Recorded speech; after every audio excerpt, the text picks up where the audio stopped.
Welcome to the History of North America. I'm Mark Vinette. At the time the saga of Don Quixote was written, the city of Guanajuato in central Mexico was an important colonial town due to the area's large silver deposits. Because it was an important Spanish site, the city today boasts of lavish colonial architecture and a historic town center that is recognized by UNESCO for its cultural heritage. The city proudly holds an annual international festival in honor of Cervantes and his famous characters and story. Don Quixote is a fictional character made famous by the Spanish author Miguel de Cervantes. This Spanish epic novel of the early 1600s went on to be read around the world in Spanish and most other languages, making its author one of the most read writers in human history. The story's influence on North American literature is immeasurable. Let's join Not Just the Tudors podcast to explore Miguel de Cervantes' life and the world he lived in, how his influences converged in his work, and how Don Quixote radically changed the nature of literature and created a new way of viewing the world, including North America. Born in 1547, Spanish writer Miguel de Cervantes would see the first part of his masterwork, The Ingenious Gentleman Don Quixote of La Mancha, published in 1605. Along with its second part, published in 1615, the novel would become a near-instant success. This is a fascinating look at the first ever novel. Don Quixote is not a book that simply takes accurate snapshots or pictures of the world. What it does is it takes pictures of how people picture the world, and then it compares those. And that, by necessity, leads to explorations of where people get things wrong, how we go about getting things wrong. But in order to create that series of images to compare, using words to do so, it necessarily produces what we now, as readers and experiencers of modern fiction, experience as character depth.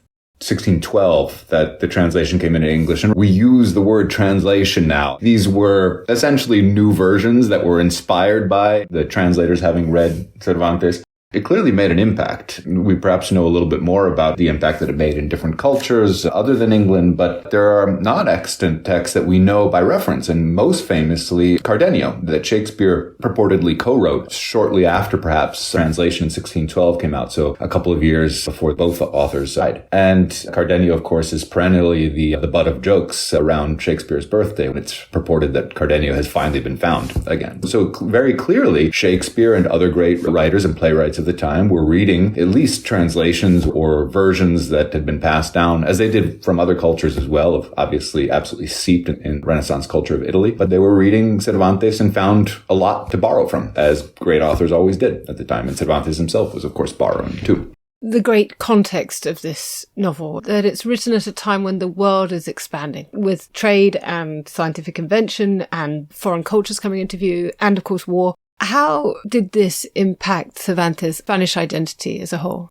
So deeply. I guess I would make the argument that there couldn't have been any Don Quixote if it hadn't been for Cervantes living the life that he did, which was an itinerant life from early on. It was the life of a soldier, the life of an adventurer, the life of a traveler, what you would call, actually quite accurately, there's a whole genre of literature, the picaresque, which refers to literature of roguery, of living your life by your wits. Boy, in a real person's life, to have reflected that kind of literary genre, I can't think of an author who lived a more roguish in that sense life than Cervantes. And at the same time, not just inspired by trying to get the best for himself, but really inspired by ideals, by going out there and thinking at first, all right, this is what one needs to do. You live your life as a life of bravery. You fight for a cause. You risk everything. And then to suffer the disappointment of saying, but this state that I fought for, this religion that I fought for, they say these things things about other people in the world. And I've actually gone and lived with those people and encountered them. And I've found humanity and love and fidelity in cultures that my own culture is telling me are literally infidels. But I'm finding the opposite. And so he then goes and he describes at a very human level with people from North Africa of a completely different religion. He brings them into his stories. He describes situations of translation between cultures. And some of the most deeply moving moments are when you have people, and particularly men, a father who can't speak any Spanish. And so Cervantes is imagining the conversation as his daughter is carried away by the man she's fallen in love with on a boat to escape slavery. And that wealthy Muslim father crying his eyes out on the shore saying, "Take anything of mine, take all of my wealth, take all of my goods, but give me my daughter back."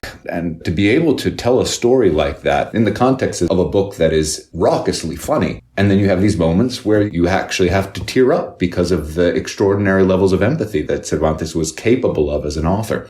All of that could only occur because this particular man was living at this particular time and on the front wave of that expansive world where a generation or two earlier, the average person would never have moved more than maybe 7 kilometers from the place where that person was born. And now you can literally be born and then die on the other side of the world. Or be born, travel, fight, inherit, earn. You could be born poor. You can come back wealthy, having established yourself in the colonies, and then come back and then die again within 7 kilometers of your own birthplace. But now a completely self-made man, as it were. One of the most striking and sobering aspects of Cervantes' own life is the detail of his 5-year imprisonment in Algiers. And it seems particularly bleak and unrelenting. Is that the moment when his loss of faith in his ideals comes about, when his view of warfare changes?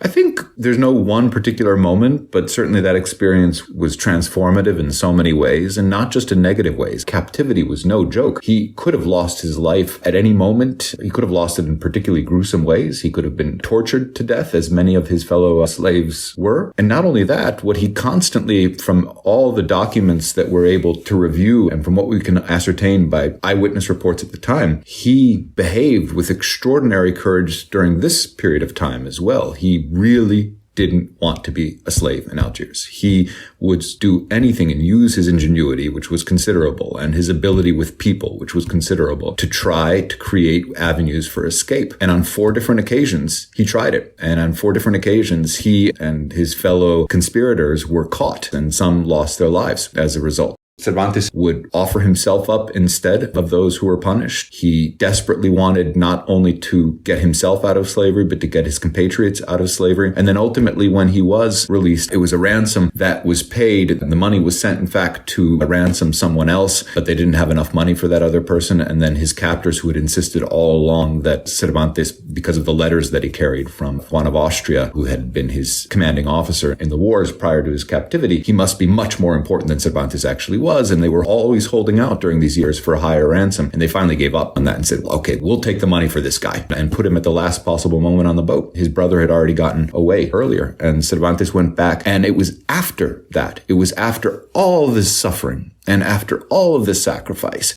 He was writing, he was trying his hand at novels, at theater. Nothing was really breaking for him, and he was trying to get what you could call a sinecure, a nice, comfortable government position, and he was not getting any kind of an answer. He wasn't getting any kind of face time from people who were government officials who should have been recognizing his sacrifices. And I think that ultimately was the straw that broke the camel's back and led him to say, listen, I'm going to have to live by my wits as a writer. I'm going to start telling some truths. And then we have this idea that being a soldier is somewhat like tilting at windmills, I suppose.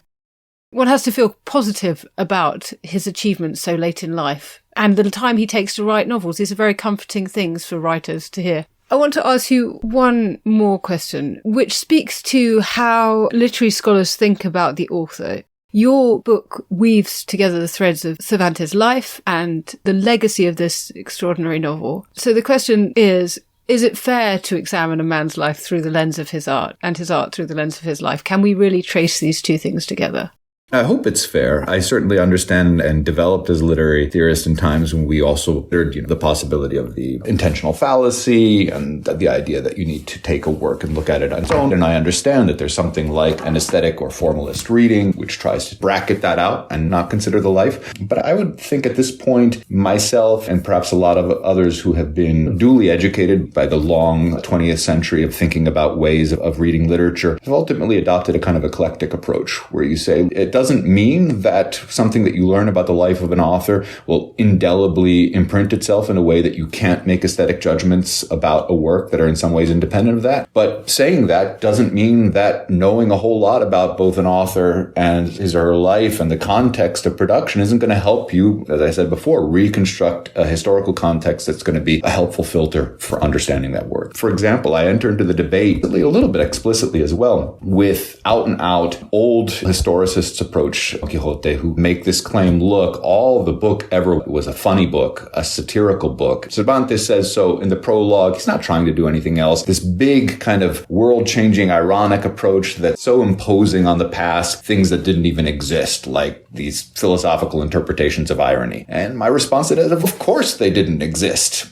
Part of what the Germans were like, Hegel and Schlegel, what they were actually coming up with and what they themselves attributed their ideas to was the fact that the ground out of which they came up with these ideas was written by people before them, among which Cervantes. So, of course, Cervantes himself would not have had the same philosophical tools to analyze this. We wouldn't expect him to either. But that doesn't mean that the kind of innovations that he developed at the time and that led to the kind of writing and world making that comes out of his writing didn't, in fact, influence and impact thinkers who would ultimately come up with the philosophical ideas that, for that very reason, then become pertinent for analyzing his work.